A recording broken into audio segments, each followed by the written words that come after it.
We were the first female profession to obtain professional registration. We were the first female profession to obtain industrialised rates of pay. These are remarkable landmarks for a remarkable really, I was one of those profession. people who tumbled into nursing because I didn't know quite what I wanted to do. And I loved it. I absolutely loved it. I wept and I cried and it just was the most extraordinary job. Today I'm the Chief Nurse for New South Wales. I've been in post for 5 months.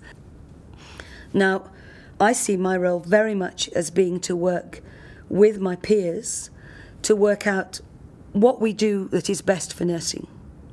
Now, of course, I have some ideas on what we ought to do that's best for nursing, but I don't see the role as a role which imposes those ideas. I'm really keen to be facilitative. And one of the things that I'm really fortunate about is that I'm deeply respectful of my colleagues in academia, in the area health services, the area directors of nursing, at the association, at the college, at the board, and at TAFE.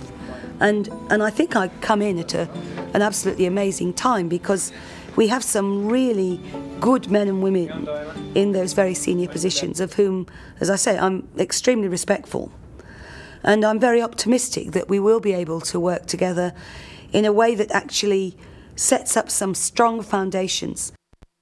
We demystify those things that seem so scary and so horrendous to people. A woman who's had a breast removed. We're the ones with the mirror. Yeah. I don't think I have a typical day. Those are the well, things how about that we today? do. Shall I tell you what I've done today? This morning I went to the Enrolled Nurses Professional Association and gave the keynote address.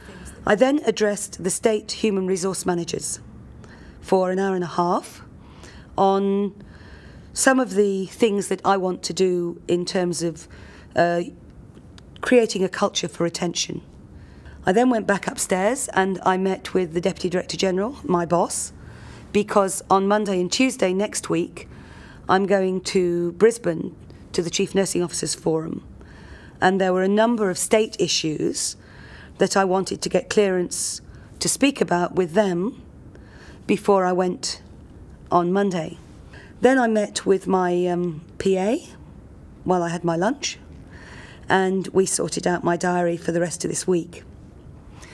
Now I've come to talk to you, and when I go back I'll go through my mail and answer my emails and take phone calls and talk to my staff, because I have 12 staff in my office. Each one of them has an individual portfolio. Well, what you have to realise is that a nurse practitioner is not a second-rate doctor, it's a first-rate nurse.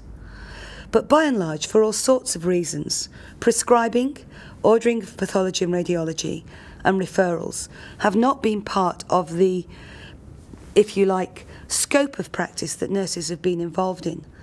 But nursing practice has always evolved. Because nurses are present with the patient more than anyone else, tasks get passed on to nurses for the convenience of the patients, because you can't keep ringing up the doctor every 10 minutes to get him to come and do the IVs or take the blood pressures or take the temperatures or whatever, but also for the convenience of the doctors. So a whole raft of tasks over time have moved from medicine to nursing.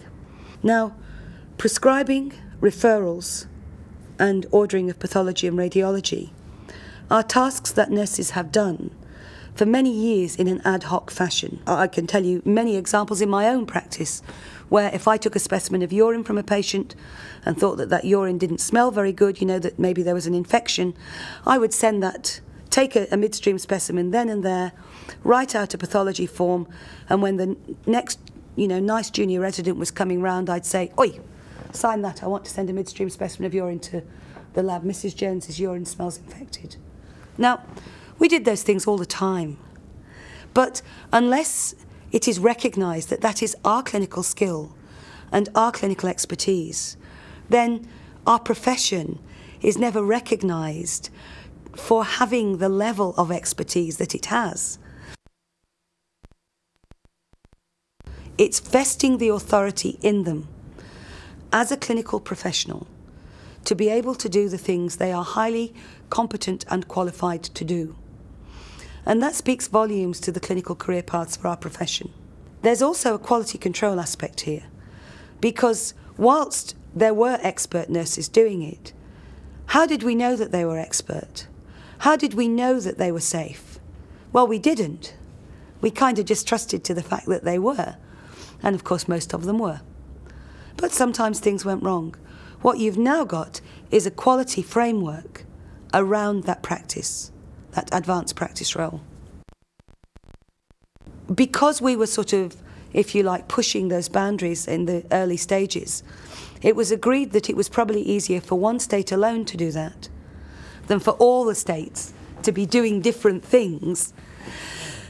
And I think we coordinated it very well. We've had huge praise for the way that we've done it in Australia from America. Donna Diaz from Yale, who's professor at Yale, has said that, you know, we really got it right. Remember, both the Senate Review and the National Review of Nurse Education both came down really strongly in favour of continuing nurse education in the universities. And my view is that that's exactly where it ought to be. I'm completely committed to the development both of nursing education in universities and nursing and midwifery research. One of the things that I think really is so important is that we must have research to have language, to describe what it is that we do. We are, I mean, yes, indeed, we are good-hearted human beings, but we are far, far more than that. We are highly complex, highly skilled, highly educated, highly talented practitioners. One of the things that I'm really interested in is moving to a place where nurses have sufficient power to be able to address malpractice, to be able to address injustice when they see it.